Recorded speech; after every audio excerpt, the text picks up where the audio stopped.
అందరికీ నమస్కారం. ముందుగా కలికాలం ఆరంభమైంది అన్నదానికి సూచనగా ప్రస్తుత సమాజంలో జనరల్ గా ఒకటి గమనించాల్సింది ఏంటంటే, పూర్వకాలంలో ఏ వ్యక్తికైనా ఏ కుటుంబానికైనా ఏదైనా వస్తువు కానీ ఏదైనా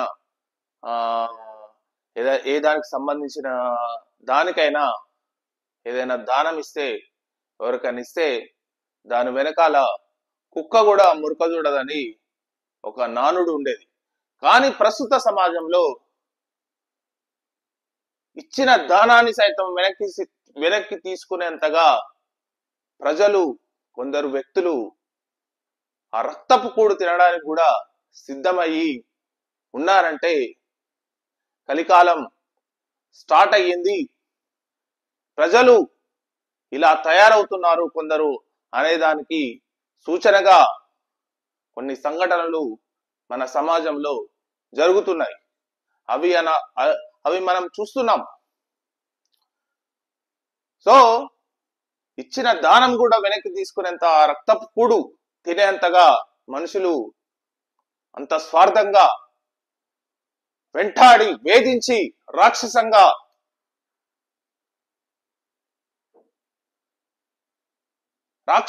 బిహేవ్ చేసి ఆ వ్యక్తులను తీసుకునేదాకా వదలకుండా మనుషులు అలా తయారయ్యారు ప్రస్తుత సమాజంలో.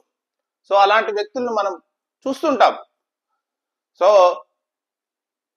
ఇప్పుడున్న ప్రస్తుత సమాజంలో ఏ వ్యక్తి నుంచి కానీ ఏం ఆశించకుండా ఉండడమే, ఎవరిది వాళ్ళు నమ్ముకోవడమే కరెక్ట్ అయిన ధర్మం అని నేను నమ్ముతూ, ముఖ్యంగా ఈరోజు ఈనాడు పేపర్లోని అనుయుద్ధ ముప్పు, అణ్వస్త్ర వినియోగానికి వీలు కల్పించే దస్త్రంపై పుతిన్ సంతకం, రష్యాపైకి దీర్ఘశ్రేణి క్షిపణులను ప్రయోగించిన ఉక్రెయిన్, యుద్ధ ముఖ చిత్రాన్ని మార్చేస్తున్న బైడెన్ నిర్ణయం.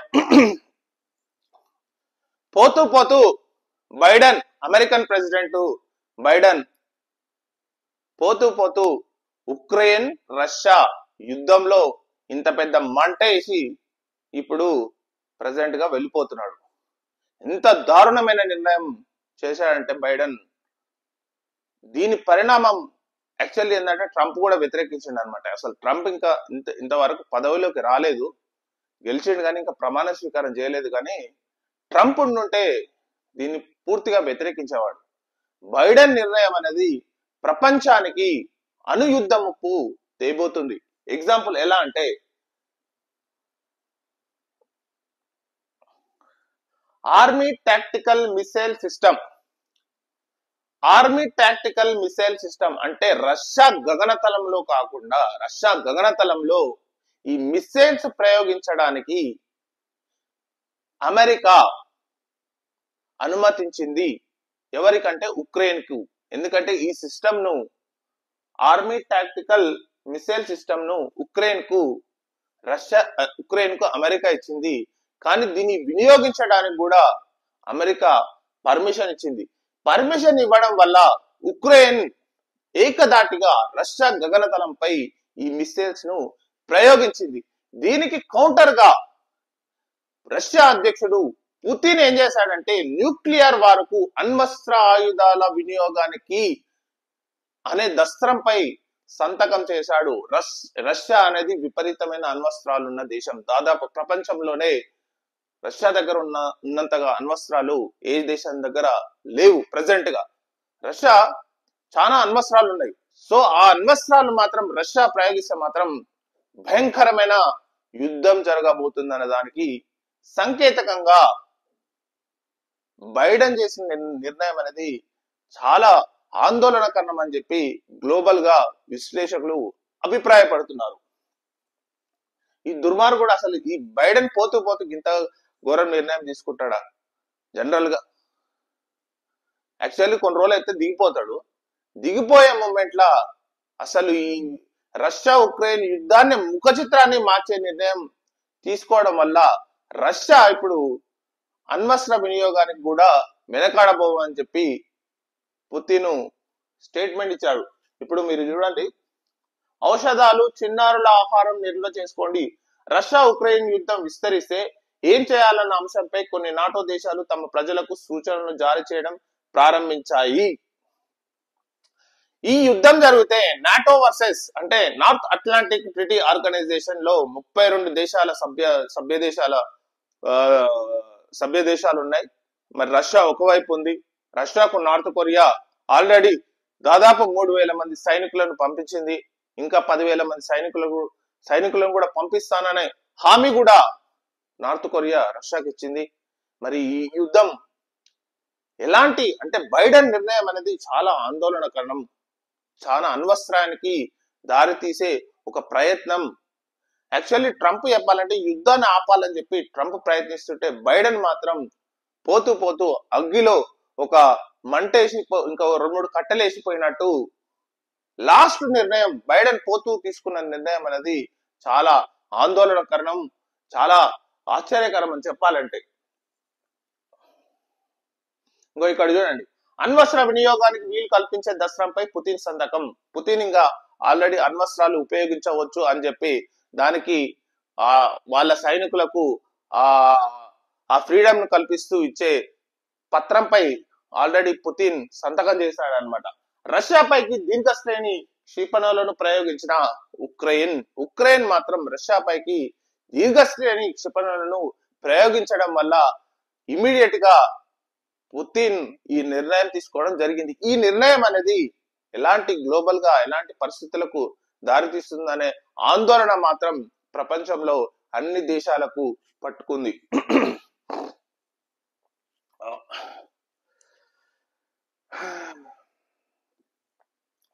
మనము ఇంకోటి చూడొచ్చు, ఇక్కడ బ్రెజిల్ లోని రియో డిజైనర్ లో G20 సదస్సు సందర్భంగా బ్రిటన్ ప్రధాని కీర్ స్టార్మర్ తో నరేంద్ర మోడీ భేటీ. విజయ్ మాల్యా, నీరవ్ మోదీలను అప్పగించండి బ్రిటన్ ప్రధానిని కోరిన మోదీ. సో బ్రిటన్ లో ఎలక్షన్స్ జరిగాయి కొన్ని నెలల క్రితం. అప్పుడు బ్రిటన్ లో లేబర్ పార్టీ నుంచి Keir Starmer Britain prime minister గా ఎన్నికయ్యాడు. నాకు తెలిసి బ్రిటన్ ప్రైమ్ మినిస్టర్ గా ఎన్నికైన తర్వాత ఇది మొట్టమొదటి భేటీ, ప్రధానమంత్రి మోడీ మరియు కీర్ స్టార్మర్ మొట్టమొదటి భేటీ. సో ఈ భేటీలో ప్రధానమంత్రి అడిగింది ఏంటంటే మేజర్ గా విజయ్ మాల్యా అండ్ నీరవ్ మోదీ అన్నమాట. నీరవ్ మోదీ. సో వీళ్ళు బ్యాంక్రప్ట్ అంటే భారతదేశంలో ఎన్నో బ్యాంకుల నుండి వివిధ రూపాలలో లోన్లు తీసుకొని వాటిని ఎగ్గొట్టి ప్రెసెంట్ గా బ్రిటన్ లో తలదాచుకుంటున్నారు. సో వాళ్ళని అప్పగించాలని చెప్పి నరేంద్ర మోడీ కీర్ స్టార్మర్ ను కోరినట్టు ఇక్కడ చూడొచ్చు. ఇంకా చాలా మంది అంటే ఈ G20 సదస్సును భారతదేశం చాలా మంచిగా ఉపయోగించుకుంటుంది. చాలా వివిధ దేశాల అధ్యక్షులతో నరేంద్ర మోడీ భేటీ అయ్యారు. ఇమాన్యుయల్ మ్యాక్రాన్ ఫ్రాన్స్ ప్రెసిడెంట్ తో భేటీ అయ్యారు, మరియు జార్జియా మెలోనియాతో కూడా భేటీ అయ్యారు. బ్రిటన్ ప్రైమ్ మినిస్టర్ తో కూడా భేటీ అయ్యారు. చాలా వివిధ దేశాల అధ్యక్షులతో కూడా బ్రెజిల్ ప్రెసిడెంట్ అయిన డుసిల్వాతోని భేటీ అయ్యారు. సో చాలా మంది అధ్యక్షులతో భేటీ అయ్యారు. నాకు తెలిసి ఈ రోజు G20 సదస్సు కూడా ముగిసిపోయింది. సో చాలా గొప్పగా జరిగింది యాక్చువల్ చెప్పాలంటే G20 సదస్సు. సో దాని థీమ్ వచ్చేసి ఆహారం, ఇంధనం, ఫర్టిలైజర్స్. ఈ 3 దక్షిణార్ధ గోళంలోని పేద దేశాలకు ఈ ఆకలి సమస్యను మరియు ఫర్టిలైజర్ సమస్యను మరియు ఇంధన సమస్యను తీరిస్తే ఆ దేశాలు చాలా బాగుంటాయని చెప్పి చాలా మంది G20 నేతలు అభిప్రాయపడ్డారు. ముఖ్యంగా ప్రధానమంత్రి మోదీ, మన దేశ ప్రధానమంత్రి మోదీ కూడా అదే విషయంలో ప్రసంగం కూడా చేశారన్నమాట.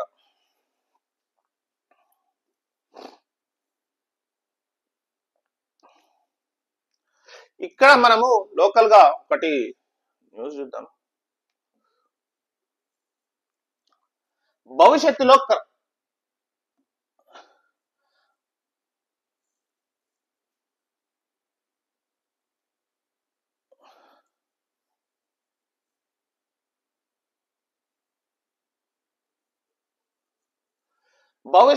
క్రమబద్ధీకరణ చేపట్టొద్దు, ఇప్పటికే జరిగిన వారిని తొలగించొద్దు అంటే సెక్షన్ 10A రాజ్యాంగ విరుద్ధం.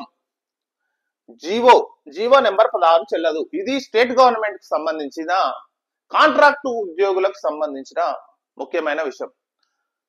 జనరల్ గా చాలా విషయాలలో కాంట్రాక్ట్ ఉద్యోగుల విషయంలో ఎప్పుడైనా సరే గవర్నమెంట్ క్రమబద్ధీకరణ చేసినట్లయితే చాలా మంది హైకోర్టులో గాని పిటిషన్స్ వేస్తారు. ఎందుకంటే ఓపెన్ గా అంటే ఏదైనా ఉద్యోగం కావాలన్నప్పుడు అది అందరికీ సమాన హక్కులు కావాలి. అంటే మేము కూడా ఆ ఉద్యోగానికి మేము కూడా అర్హులం, మాకు ఆ ఉద్యోగం కావాలి, మేము కూడా వాళ్ళతో పోటీ పడగలం, అందరికీ కలిసి ఒక సమానమైన హక్కు ఉండాలి ఆ ఉద్యోగానికి. కానీ కొందరు వ్యక్తులు ఆల్రెడీ కాంట్రాక్ట్ ఉద్యోగుల పేరు మీద చేరి వాళ్ళకు పర్మనెంట్ చేయడం వల్ల మేము చదువుకున్న వ్యక్తులు, ఓపెన్ గా ఉన్న వ్యక్తులకు అది ఆ అవకాశం అనేది మాకు రాకుండా ఉంటుందని చెప్పి చాలా మంది వ్యక్తులు హైకోర్టులలో పిటిషన్స్ వేస్తారనమాట. ఈ పిటిషన్స్ పై హైకోర్టు చాలా సార్లు చెప్పింది. ఇదివరకు కూడా కాంట్రాక్ట్ అంటే నాకు తెలిసి కేసీఆర్ ఫస్ట్ టైం 2014 లో ముఖ్యమంత్రి అయినప్పుడు లెక్చరర్స్ ని అంటే కాంట్రాక్ట్ లెక్చరర్స్ ని పర్మనెంట్ చేయాలని చాలా ప్రయత్నించాడు. అప్పుడు ప్రయత్నించిన సమయంలో కూడా చాలా మంది హైకోర్టులో పిటిషన్ వేశారనమాట. పిటిషన్ వేసినప్పుడు హైకోర్టు క్లియర్ కట్ గా ఒకటే చెప్పింది, ఇది రాజ్యాంగ విరుద్ధం. ఎందుకంటే కాంట్రాక్ట్ ఎంప్లాయీస్ మాత్రమే ఉంచాలి, కానీ వాళ్ళని పర్మనెంట్ చేయడం అంటే యువతల వ్యక్తికి వేరే వ్యక్తికి అన్యాయం చేయడం అని చెప్పి హైకోర్టు ఈ వ్యాఖ్యలు కూడా చేసి ఆ జీవో నెంబర్ ని కొట్టేసిన తర్వాత కేసీఆర్ ఏం చేసిండంటే, మీకు నేను ఎలక్షన్స్ ముందు హామీ ఇచ్చాను కాంట్రాక్ట్ లెక్చరర్స్, సో ఇప్పుడు నేను హైకోర్టు ఈ తీర్పు ఇవ్వడం వల్ల నేను దాన్ని ఏం చేయలేను, కాకపోతే మీకు గవర్నమెంట్ లెక్చరర్స్ తో సమానంగా జీతభత్యాలు ఇస్తానని చెప్పి కాంట్రాక్ట్ ఉద్యోగులకు వాళ్ళ జీతాలను పెంచడం జరిగింది అనమాట. పర్మనెంట్ మాత్రం చేయలే కానీ వాళ్ళతో సమానంగా మీకు జీతాలు ఇస్తా అని చెప్పి కాంట్రాక్ట్ లెక్చరర్స్ అప్పటికి జీతాలు పెంచడం జరిగింది అనమాట. సో సేమ్ అదే కాన్సెప్ట్ లో ఇప్పుడు ఏమైపోతుందంటే అది ఓన్లీ అప్పుడు గవర్నమెంట్ లెక్చరర్స్ సంబంధించి వాళ్ళు వేశారు. కాకుండా ఏంటంటే డిఫరెంట్ డిపార్ట్మెంట్లలో క్రమబద్ధీకరణ జరుగుతుంది అన్నప్పుడు ఆ ఉద్యోగులకు సంబంధించి కోర్టులలో పిటిషన్లు వేస్తారనమాట. నాకు తెలిసి ఇప్పుడు రీసెంట్ గా విద్యుత్ సంబంధించి కాంట్రాక్టు దాదాపు ఒక 16,000 మందిని రెగ్యులరైజ్ చేయాలని చెప్పి ఒక ఫైల్ పెండింగ్ ఉంది. ఆ ఫైల్ ను క్లియర్ చేసే సమయంలోనే ఈ కోర్టుకు వెళ్ళారు అనమాట. కోర్టుకు వెళ్తే కంపల్సరీ జీవో నెంబర్ 16 చెల్లదని చెప్పింది. మీరు ఇక్కడ చూడొచ్చు, కాంట్రాక్ట్ ఉద్యోగుల క్రమబద్ధీకరణ కోసం చట్టంలోని సవరణ ద్వారా చేర్చిన సెక్షన్ ఏ అంటే సెక్షన్ 10A రాజ్యాంగ విరుద్ధమని హైకోర్టు తేల్చి చెప్పింది. అంటే ఇది కాంట్రాక్ట్ ఎంప్లాయీస్ కోసం ప్రత్యేకంగా సెక్షన్ 10A తెచ్చారు అనమాట, కానీ చెల్లదని చెప్పింది. దీనికోసం జారీ చేసిన జీవో 16 కూడా చెల్లదని చెప్పి ఇది తీర్పునిచ్చింది అనమాట. కానీ ఇక్కడ హైకోర్టు కొన్ని వ్యాఖ్యలు చేసింది. ఏంటిదంటే ఎవరైనా సరే ఆల్రెడీ జాయిన్ అయిపోయి